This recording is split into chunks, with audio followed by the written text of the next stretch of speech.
ოზურგეთისა და ლანჩხუთის გასაყარზე მდებარე აკეთი საბჭოთა წყობილებისა და თანამედროვეობის გზა გასაყარსეც დგას. კომუნისტური პერიოდის მაღაზია გაუქმებულია. ძველებურ ავტობუსებს კი საბოლოოდ დაუმოხრჭებიათ უკანასკნელ გაჩერებაზე.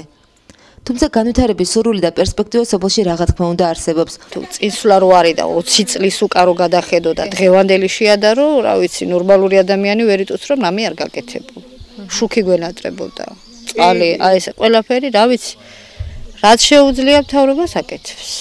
და ხო რაც ალბათ ყველაფერი ეტაპობრივად თორე ესე დროულად ძნელია მათთვისაც და პირველი პრობლემა, რომელიც ამ ეტაპზე აქ დგას, სასოფლო სამეურნეო ტექნიკის არ ქონაა. სოფელს სულ ერთი ტრაქტორი ემსახურება და ფართობებისთვის ეს საკმარისი სულაც არ არის. სოფლის აიგეთ, დუხნავი არის, ტრაქტორი არ აღავს. შემოგება უნდა საგანე ფართობს, საგამართებიაში. რთულად არის საყანე ფართობების საკითხიც მდინარე სუფსასთან კავშირში. წყალმა უკვე მიწის დიდი ნაწილი დატბორა. ტრაქტორი არ აღავთ. არაფერი არ აღავთ.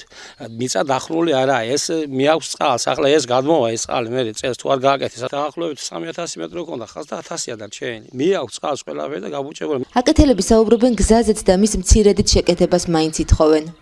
ვაფშე გზა არ ვაგა. ვაფშე გზა არ ვაგა. სუფსაგერა მდინარე. ხელი გამოდი რა არის? გზა ვაფშე არ ვაგა. სოფელს მეტად უარყოფითად დაეწყო უმუშევრობაც, რაც საბოლოო ჯამში სერიოზულ მიგრაციას იწვევს. ახალგაზრდობა თუ დასაქმდება, კიდე ამას რა აჯობებს? მაგია ყველაზე დიდი პრობლემა. დასაქმდეს რომ ოჯახი გეიტანო თავი.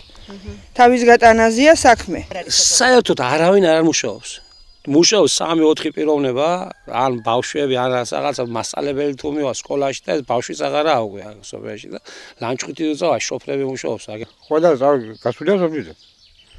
ზოგი თბილისშია, ზოგი ქუთაისშია, ზოგი ბათუმშია და ასეა ესა.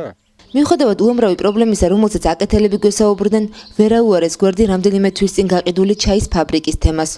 მომხდარ ფაქტზე, რომლის წინააღმდეგი მაშინ მთელი სოფელი იყო, აქ დღემდე არ დავიწყებიათ. მაგ იყო საკვაბენაგებობები იყო, საკონსერვო იყო, ვის იყო რა ქვია, ჩაის შაქრიანი ჩას უშვებდით, კონცენტრატები იყო, რაღაცა იყო, 65 ცისტერნა იყო მარტოში. ხო და რა ვიცი 1000 ტონობით, რა ვიცი, იყიდებ ასეთი დანადგარები, მიაგვენ თურქეთში და თურქეთში მიდიან სამუშაოდ. შეიძლება და შეთ გაკეთება რისი ახლა. თხილის ქარხნის გაკეთება შეიძლება და მინის, პატარა ჩაის ქარხნის გაკეთება შეიძლება და შეთ დაფნის მიღების ცეხის გაკეთება შეიძლება. როგორ არა, უნიკალური რაღაცა იყო. ჩაის ფაბრიკის დანგრეული ტერიტორია მართლაც მძიმე სანახავი იყო.